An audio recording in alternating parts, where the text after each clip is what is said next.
You walk in with the text messages and receipts, but minutes later, the evidence is forgotten, and you're the one defending your character. The logic you brought has been discarded in favor of a strategy you didn't even know was being played. Society often frames this behavior through the lens of modern therapy, using the phrase, hurt people hurt people. We are taught to view a manipulator's refusal to take responsibility as a symptom of deep, unhealed trauma or a fragile ego that needs our protection. Because you are an empathetic person, you lean in. You carefully adjust your tone to avoid triggers and offer a safe space for them to be vulnerable, believing that with enough patience and love, they will eventually take accountability for their actions. But this behavior is a tactical maneuver designed for dominance. In the realm of dark psychology, blame is a currency of power, used to destabilize your perception of reality. Using open communication with a covert manipulator is an error in judgment. It does not heal them. It provides them with a detailed map of your emotional boundaries, which they then use to systematically dismantle your defenses. If you analyze your most explosive arguments like a crime scene, you'll find that these outbursts are rarely spontaneous. They follow a specific, heavily scripted timeline. While a healthy person resolves issues, a manipulator silently stockpiles your minor mistakes in a mental vault. When caught in a lie, they launch a preemptive strike, triggering a massive timeline spike, firing an archived accusation that completely derails the conversation. This is frame control. By forcing you to defend your past character, they shift the underlying premise of the argument. You stop focusing on their present betrayal because you are too busy proving your innocence regarding a separate, unrelated event. This sequence is a recognized protocol in behavioral psychology, known as DARVO. It is a psychological algorithm designed to dismantle the truth, deny, attack, and reverse victim and offender. First, they deny. They look you in the eye and state that documented facts simply never happened. This pathological refusal to acknowledge reality is designed to make your brain momentarily stutter, causing you to question your own senses. Then they attack. They use a conversational smoke grenade to pivot away from their actions and instead target your mental stability, labeling your healthy reaction as paranoid or unhinged. Finally, they reverse victim and offender.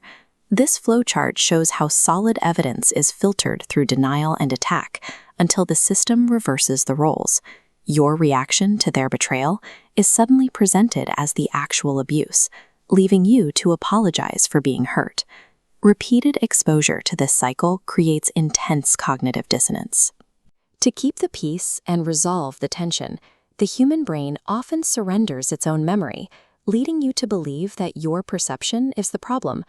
The goal of DARVO is to rewrite your foundational perception of the world. By the end of the cycle, you are no longer an independent observer of the truth. You have become dependent on the manipulator to tell you what is real. This leads to reactive abuse, a dynamic built on 99 invisible steps. These are subtle provocations, passive-aggressive comments, and mockingly small insults that leave no marks but slowly exhaust your nervous system. Eventually, you hit the 100th stab. A trivial event triggers an explosive, frantic reaction.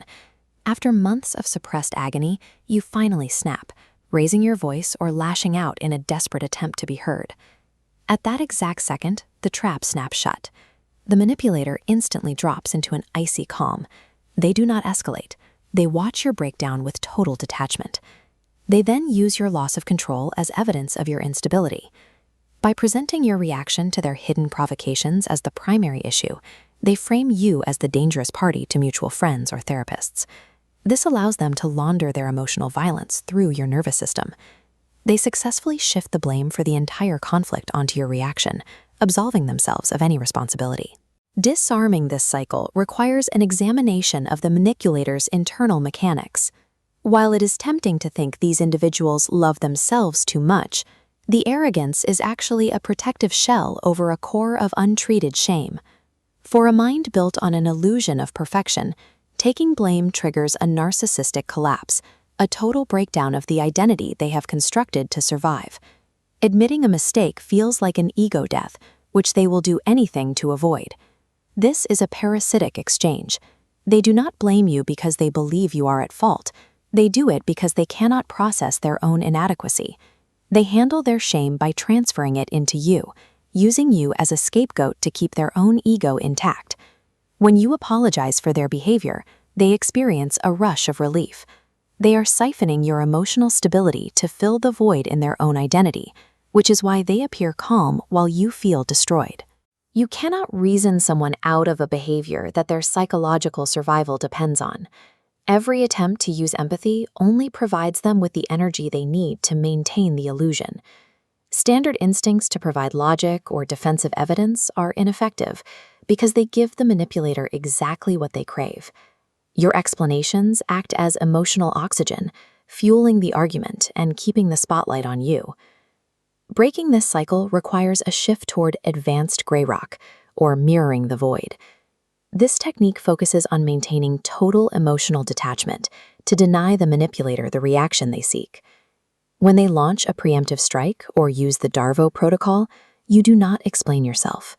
You meet their aggression with absolute emotional detachment and neutral, dead-end phrases like, "I hear that is your perspective." By refusing to act as a buffer, you force the toxic shame to remain with its rightful owner. Without your reaction to absorb the weight of their inadequacy, the manipulator is left standing alone with their own brokenness. You were never the problem. You were the mirror they tried to break to avoid their own reflection. Subscribe and join the community as we continue to decode these hidden psychological traps and armor the mind against manipulation.